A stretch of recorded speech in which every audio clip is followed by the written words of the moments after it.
Sebagai manusia, kita selalu ingin berinteraksi, memahami lingkungan sekitar, dan menyelami diri kita sendiri. Inilah yang mendorong kita untuk berkomunikasi.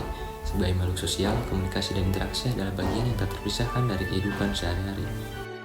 Namun di tengah hiruk-pikuk kehidupan sosial, ada satu masalah yang tak kunjung selesai: sampah. Sampah ada di mana-mana, di jalanan, sungai, hutan, gunung, bahkan lautan. Meskipun tempat pembuangan sampah sudah banyak tersedia, banyak orang masih memilih cara yang instan, yaitu membuang sampah sembarangan.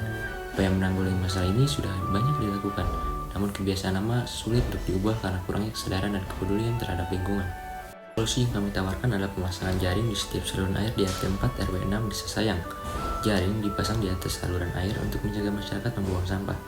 Dengan cara ini kita bisa mengurangi sampah untuk menyumbat aliran air dan memicu banjir. Di Desa Sayang, Kecamatan Jatinangor, sungai yang tercemar telah menjadi ancaman bagi masyarakat dan makhluk hidup di sekitarnya. Meski pemerintah desa sudah melakukan penyuluhan, tantangan terbesar tetap pada mengubah kebiasaan masyarakat. Melalui proyek penyuluhan dan pemasangan jaring ini, kami berharap masyarakat RT 4 RW 6 Desa Sayang menjadi lebih sadar akan pentingnya menjaga kebersihan lingkungan. Selain itu, kegiatan ini juga mencerminkan nilai-nilai Pancasila, khususnya sila ketiga, yaitu Persatuan Indonesia. Dengan bekerjasama, masyarakat diharapkan semakin menyadari pentingnya persatuan dalam mengatasi masalah bersama, seperti pengelolaan sampah dan pencegahan banjir. Dengan langkah kecil ini, kita tidak hanya menjaga lingkungan, tetapi juga memperkuat persatuan dan nilai-nilai kebangsaan yang tertanam dalam kehidupan sehari-hari. Berdasarkan latar belakang di atas, dapat diperoleh beberapa rumusan masalah. Antara lain, yang pertama, bagaimana cara mengukur kesadaran masyarakat mengenai dampak sampah terhadap lingkungan dan kesehatan. Yang kedua, apa faktor-faktor yang menyebabkan masyarakat membuang sampah sembarangan. Yang ketiga, bagaimana efektivitas pembagian bansos setiap minggunya. Yang keempat, apa cara paling efektif untuk meningkatkan kesadaran masyarakat tentang pentingnya kebersihan dan kesehatan lingkungan. Yang kelima, bagaimana dampak pemasangan jaring terhadap masyarakat RT 4 RW 6 Desa Sayang. Untuk tujuan dari kelompok kami bertujuan untuk mengetahui ukuran kesadaran masyarakat mengenai dampak sampah terhadap lingkungan dan kesehatan, mengurangi faktor-faktor pendorong aksi buang sampah sembarangan oleh masyarakat, meningkatnya motivasi para warga RT 4 RW 6 untuk membuang sampah pada tempatnya dan sesuai jenisnya, menemukan cara paling efektif untuk mengukur tingkat kesadaran masyarakat tentang kebersihan lingkungan, dan yang terakhir dapat mengurangi skala pembuangan sampah pada saluran air di RT 4 RW 6 Desa Sayang. Kebersihan lingkungan bukan hanya sebuah tugas, tapi sebuah tanggung jawab bersama. Dengan meningkatnya kesadaran ini, masyarakat diharapkan lebih memahami dampak negatif sampah terhadap kesehatan dan lingkungan. Sampah yang dibiarkan menumpuk dapat menjadi sumber penyakit dan merusak ekosistem sekitar. Langkah preventif yang kami lakukan adalah pemasangan jaring di saluran air. Jaring ini akan membantu mencegah penyumbatan yang seringkali menjadi penyebab banjir di Desa Sayang, khususnya wilayah RT 4 RW 6. Dengan tanggung jawab yang lebih besar dalam mengelola sampah, kita dapat bersama-sama mengurangi risiko banjir, menjaga lingkungan, dan menciptakan lingkungan yang lebih bersih dan sehat. Kali ini saya Dija akan membahas tentang gambaran umum masyarakat sasaran kami, yaitu warga di RT 4 dan RW 6. Jadi kondisi warga di sini tuh bener-bener memprihatinkan. Mereka tuh sering banget kena banjir gara-gara saluran airnya mampet sama sampah. Jadi masalah utamanya itu karena aliran airnya tersumbat oleh sampah yang numpuk di dalam saluran. Sampai sekarang belum ada tindakan nyata yang dilakukan oleh masyarakat sekitar buat ngatasin masalah ini. Jadi dari kelompok kami itu kepikiran buat ngasih solusi dengan pasang jaring di atas saluran air tersebut. Jadi harapannya jaring ini bisa cegah sampah masuk ke saluran air. Jadi alirannya nggak mampet lagi dan banjir bisa dihindari. Nah, selain itu kami mau melakukan penyuluhan dengan kami pengen ngajarin warga soal pentingnya jaga kebersihan lingkungan dan jangan buang sampah sembarangan.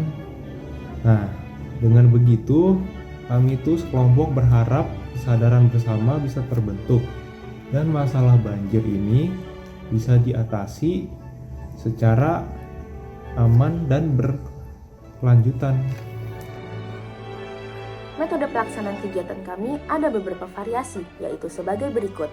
Metode penyuluhan yang digunakan adalah seperti lomba, di mana warga yang mengumpulkan sampah terbanyak sesuai jenisnya dan diorganisir sesuai jenisnya akan mendapatkan bantuan sosial berupa beras dan makanan pokok lainnya. Lalu kami juga menggunakan metode kuantitatif spasial dan wawancara. Metode kuantitatif digunakan untuk melokasikan saluran air yang akan dipasang jaring. Metode kuantitatif juga digunakan untuk mengukur dimensi saluran air yang akan dipasang jaring, dan kami mendapat hasil akhir dengan panjang 25 meter, lebar 55 cm, dan kedalaman 60 cm. Pemasangan jaring ini dilakukan dengan menancapkan paku di setiap sisi jaring agar menancap di atas saluran air. Lalu metode wawancara digunakan untuk mengetahui masalah yang terdapat di RT tersebut, yang dapat disimpulkan bahwa masalah utama mereka adalah banjir. Lalu sampah yang nantinya sudah terorganisir akan diberikan kembali kepada kepala desa yang nantinya akan dibuat menjadi pupuk kompos dan didaur ulang. Jadi sekarang saya akan menjelaskan tentang roadmap kegiatan yang kelompok kami akan laksanakan nanti. Nah, di tahap pertama ada yang namanya persiapan dan perencanaan. Jadi di sini tuh kami akan turun langsung ke lapangan untuk cek lokasi mana aja yang sering kena banjir karena tersumbat sampah. Nah, dari hasil survei ini kita bisa tentuin di mana saja jaring akan dipasang. Terus kita juga perlu ngobrol dan kerjasama dengan pemerintah desa agar dapat izin dan dukungan penuh buat jalanin proyek ini. Habis itu kita lanjut ke tahap kedua, yaitu edukasi dan penyuluhan. Nah, setelah semua persiapan matang, kita mulai dengan penyuluhan ke warga. Nah, kita bakal kasih penjelasan tentang pentingnya menjaga kebersihan saluran air dan bahayanya kalau saluran tersumbat. Nah, jadi dari kami, salah satu cara yang bisa kita gunakan untuk penyuluhan adalah melalui lomba. Nah, jadi di lomba ini tuh kami menyuruh warga untuk mengumpulkan sampah terbanyak, baik itu organik, anorganik, atau sampah berbahaya. Nah, setelah itu sampah ini tuh akan ditimbang dan pemenangnya bakal dapat hadiah yang menarik dari kami. Nah, habis itu kita akan lanjut ke tahap ketiga, yaitu pemasangan jaring. Nah, setelah kita beli material jaring yang sesuai dengan yang sudah direncanakan, kita akan langsung pasang di saluran air yang rawan banjir. Nah, pemasangan ini bisa dibantu oleh warga biar bisa cepat selesai. Setelah semua jaring terpasang, kita bisa uji coba dahulu untuk pastiin semuanya berfungsi dengan baik.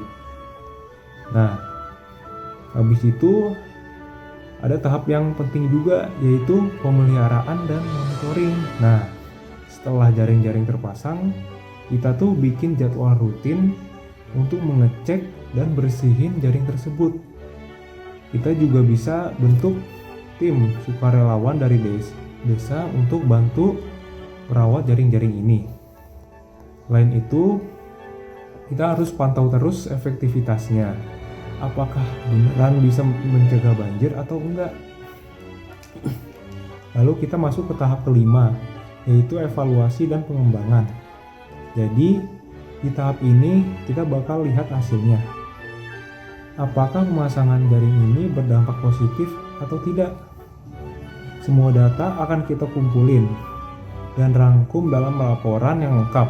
Nah, nanti hasilnya juga kita diskusikan bareng warga dan pemerintah desa untuk cari tahu langkah berikutnya. Nah, jadi di tahap terakhir ini ada yang namanya keberlanjutan dan pengembangan. Nah, di sini tuh kita akan kembangkan kerjasama dengan organisasi lain atau desa tetangga untuk memperluas proyek ini. Kita juga bisa cari sumber dana baru untuk jangka panjangnya, supaya proyek ini bisa terus berlanjut. Nah, selain itu kita bisa pertimbangkan inisiatif tambahan, yaitu kita bisa membuat teknologi terbaru.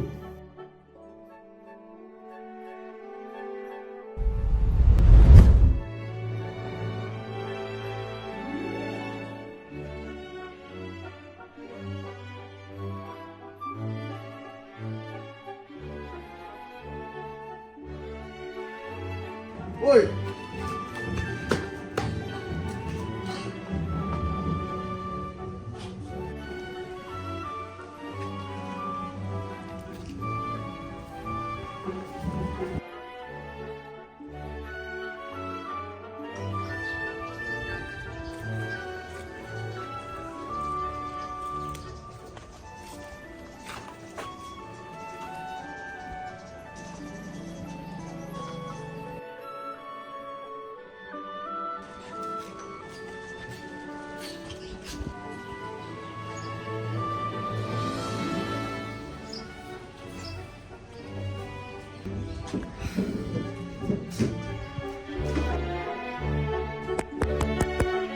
Halo semuanya. Jadi akhirnya kita ketemu orang-orangan. Kita di sini ada 4 orang yang lainnya. Halo, kenalin dulu. Halo, aku Aditya Fernanda. Aku Andika Chandra Pranista. Aku Satria Septiana Santoso. Dan aku Muhammad Aska Utsula. Lah, woi, lu bukan yang tadi buang sampah? Siapa yang mana? Lah iya.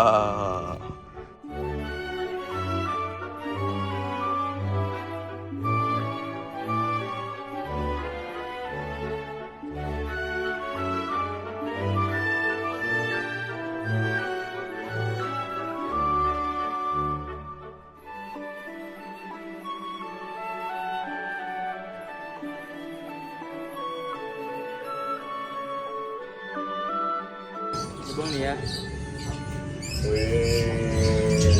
Petugas nih ya. Coba lebar kita.